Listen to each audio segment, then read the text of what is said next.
You know what it is. That's right. It's time to talk money with your money nerd and financial coach. Now, tighten those purse strings and open those ears. It's the Money Talk with Tiff podcast. Hey everyone, I am so excited because I have Patrick Hill here. Now, Patrick, I met at Podcast Movement, and he has a unique brand that I want to make sure that we talk about, but they are the only Black founded streaming platform for music and podcasts. So thank you so much, Patrick, for coming in and talking about your brand, Disctopia, and, more about monetizing podcasts. Thank you. I'm happy to be here.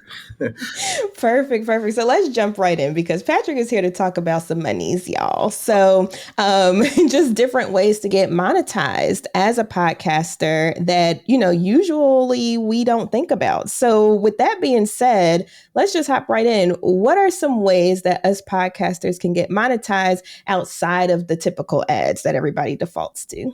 Yeah, so there's typical ways. It's about 5 or 6 different ways, and I try to speak on this as many times as possible.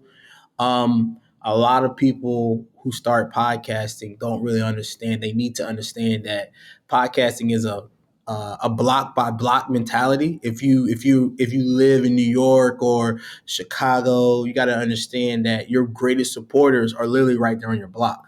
They're literally right around you. And if you are doing anywhere from 100 downloads or 100 plays per month, that's 100 different people that are listening to you that are consistently listening to you and no one else. So you got to actually take that to your advantage because we all know 100 plays and 100 downloads in the advertising game is nowhere near anywhere to get an actual paycheck or a pay or some sort of payday that you're looking for. A great example is right here in Charlotte. There was a podcast that only focused on Charlotte, and they were getting somewhere between 100 and 150 consistent plays weekly. You add that up, that's almost about 800 to 900 plays per month, depending on the month, but definitely more than 600 consistently more than a month. And they literally just went down to a local bar and grill and said, hey, I guarantee you 600 plays right here locally of customers that you can talk to. I just need you to, can I just throw your name around at the beginning and the end of the podcast for $50? The restaurant owner said $50. It's the cheapest advertisement I ever had to get an audience of 600 consistent customers. He slapped a free coffee or free beer when you mention the podcast. And 2 months later, the guy said, you've been bringing me customers because people who listen to your podcast literally live on the other side of town, but have been driving here just to watch the game or anything like that. And within 3 months, he upped that to 500 a month. And I believe that was a year ago. So he's doing way more than that now. And he hasn't broken some special 1,000, 10,000 plays per month. So sponsorship. So that ties back into the word sponsorship. You can literally get someone that is within a 1 mile, 2 mile radius of your podcast and ask them to sponsor you and start low. Some people my podcast is worth 10 grand. No, it's not. Start low and then kind of work your way up from there. So sponsorship is the very first easiest way to actually get some sort of monetization. Nice. And you know what? This is not the first time I've heard of this. I need to do better. Because I've heard that as well from some other podcasting friends that they just go to local businesses, maybe since we're in the finance field, local credit unions, local regional banks or what have you, and get some sponsorship dollars from there. And it's just easier to do versus going towards some of these bigger companies that are looking for those big podcasts. You can kind of start small, like you said. So I'm so glad you brought that up. Now, that's one way. What's another way that people can monetize their podcast? Another easy way is merch. You won't believe, let's be honest. Your family and friends actually do love you. Okay, you might not think they don't, but they actually do love you. You So heard it here first, y'all. No, yeah. So believe it or not, they may not buy a T-shirt every month, but every other month, as long as you're kind of refreshing it, a mug or a shirt or a pillow or a poster or something like that, definitely encourage them to buy merch from you. Our platform integrates merch automatically for you. It puts it right there on your podcast page within our apps and in our websites. But if that doesn't suit your billing, then definitely make sure you're selling merch. Definitely make sure that you're doing something with your logo, your face, something maybe funny sayings, quotes that you actually put out, and put that on some sort of T-shirt, like I said, mug, or even a pillow, so that people actually who want to support you actually can support you. And you'll be, especially in the wintertime, you'll be surprised. 4 sweatshirts at $50 a pop. Next, that's revenue of 200, plus your down the block sponsorship.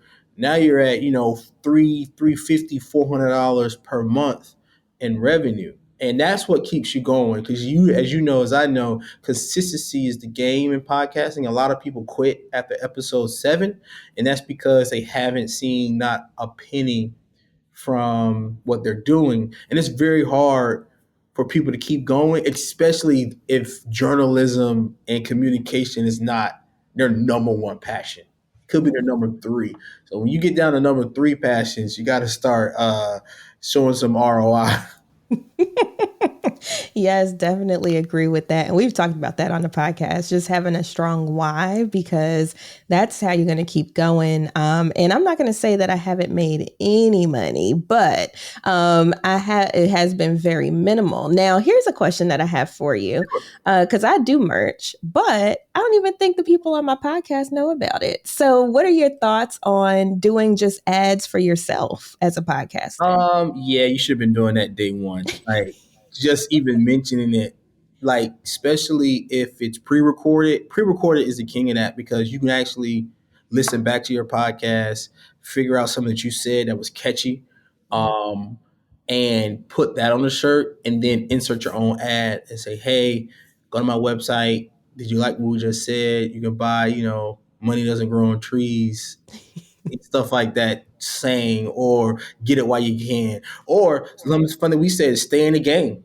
Staying in the game is something that people would just put on their shirt, and a quote that you said, and you should really at least say that in the middle. I think you should go in the middle and at the end, and just let people know where your merch is.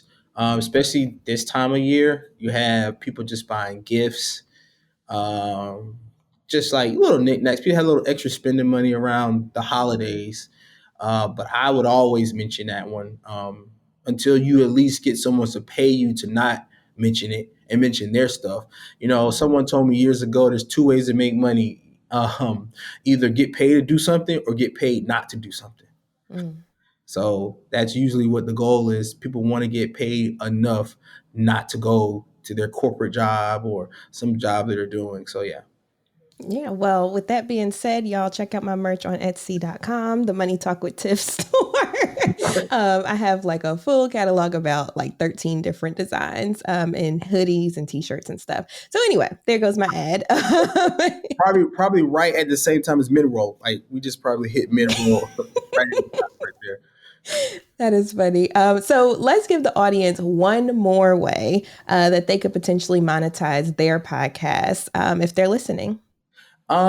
The last way it's a new way. So this is trending, and the lights just went off in my office because we try to save around here. Okay. I learned that from you to try to save. But the last way to make money in podcasting is a trending new way, and I want everyone to understand. It's called value for value. Value for value is setting a value on your content on the Lightning Network, which is backed by Bitcoin.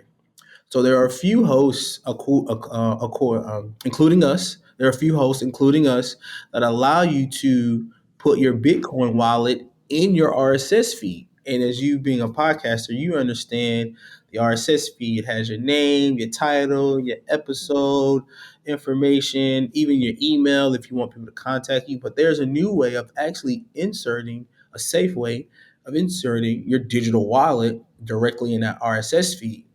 And as you know, every time an app calls your RSS feed, it can call that Bitcoin wallet. And you can say, hey, if you call this Bitcoin wallet, you got to give me at least one fraction of a Bitcoin. And you can actually set that fraction. Now, I wouldn't hop out there and say, you got to give me a Bitcoin because that's really expensive. That's like, I think last time you looked, it's like 12 grand. But typically, people ask for one Satoshi, and that's 1/100th of a Bitcoin, which is very, very comparable to at least a play. At Disctopia, we give you one Satoshi, and that's to be starting very soon, probably in a few weeks. We give you one Satoshi for every play, no matter where it's coming from. Spotify, um, anywhere, Google Play, Apple Podcasts. If it's played and we can count it, we'll give you one Satoshi, and that's on top of any other paywall that you deem that's necessary for your digital wallet. So we're literally up in the ante on our pay per play. We really want to treat podcasters like musicians and artists in the music industry who automatically get some sort of revenue. Might not be fair, but it's some sort of revenue, some sort of pay per play mechanism. And we see that we can do that using the value for value technology, which allows you to insert your Bitcoin wallet in your RSS feed. And we're continuing to improve that technology. It's actually an open source community of a couple guys who came up with it, and we're trying to improve that day by day. Where it helps is creators that don't have stable financial institutions, such as Africa, South America, and some countries where you have creators who actually want to create content in podcasting, but they literally do not have, even they could be the most popular podcast in the country, but maybe they're having conversion issues from USD to their native currency, or getting a sponsor to sponsor them, because even though you may get like we met a podcaster who was literally getting, I think 27, 30,000 plays a month, but they were in Kenya. And so the big advertisers were like, there's none of our products sold in Kenya. Mm-hmm. So how does that person get paid? And they're really killing it. They literally have the voice or the ears of Kenyans. So they need to really add a value for value integration, or go to a host that allows that, so they can get paid per play and keep going. That's good. That's good. And I had no idea about this. So thank you so much for bringing this up, because it's something that I definitely will look into. And with your platform, Disctopia, you are, you all are having creators get paid instantly on your platform, correct? Yeah. Currently, right now, we pay podcasters up to 5 cents per play if they leave it exclusive. But in a few weeks, even if they don't leave it exclusive, they put it everywhere else, as long as you're hosted with us and we can actually count the plays because your file is sitting on our server, we're going to start paying you at least one Satoshi per play. And that's coming directly from us. And it's kind of almost like you're hosted with us, so we're going to pay you for that. So that news will be coming out soon. It will be dropping. So that's exactly what. And the Lightning Network is literally instantly. You'll see this, or you probably have saw this demo at Podfest, where we actually brung up a demonstration of, hey, open up this podcast and hit play, and we literally put the counter on the big screen, and it was just ticking, counting Satoshis and counting pennies in real time. Interesting. And so, but just to be clear, you would have to host on Disctopia, not just stream on Disctopia. That is absolutely correct. You'll have to host it with us, but you can still distribute it everywhere. Everyone who's in podcasting understands that taking that RSS feed and submitting it around. We actually submit to most of the big directories for you, any of the big ones, but there's some small ones that you still have to manually submit to. Apple is still being a little big bully about accepting RSS feeds, but we still love them. Yes, yes. And y'all, if you are currently podcasting, it's a good chance that your stream is already on Disctopia, because I know when I met Patrick at the conference, he was like, "What's your podcast?" And I told him, he's like, "Oh, you already on our platform." And I was like, "Okay." Yep. So definitely check them out. And, we're all about supporting Black, buying Black, and all that stuff. So please, please, please check out this platform. And if you are starting a podcast, maybe this might be your host. Or if you need to move over, this might be your host. So thank you so much, Patrick, for joining me on the podcast today. If people were interested in learning more about Disctopia or you, where would they find you? Just disctopia.com, disctopia.com. All our social media handles are at Disctopia. So it's always me for right now anyway. We're a small team. We're growing rapidly. But for right now, I kind of see all. So just definitely, hit us up on those things, on those channels. Or you can email me directly at patrick@disctopia.com. Perfect. Well, thank you so much. I'll have all of that in the show notes for you all. So if you're doing something else, you couldn't write that down, if you're driving, doing some chores, whatever, please check out the show notes and you can check out Patrick there. So thank you so much again for joining me on the show. And I hope you have a wonderful rest of your day. Thank you for listening, joining, and being a part of the Money Talk with Tiff podcast this week. You can check Tiff out every Thursday for a new Money Talk podcast. But if you just can't wait until next week, you can listen to previous podcast episodes at moneytalkwitht.com or follow Tiff on all social media platforms at Money Talk with T. Until next time, spend wise by spending less than you make. A word to the money wise is always sufficient.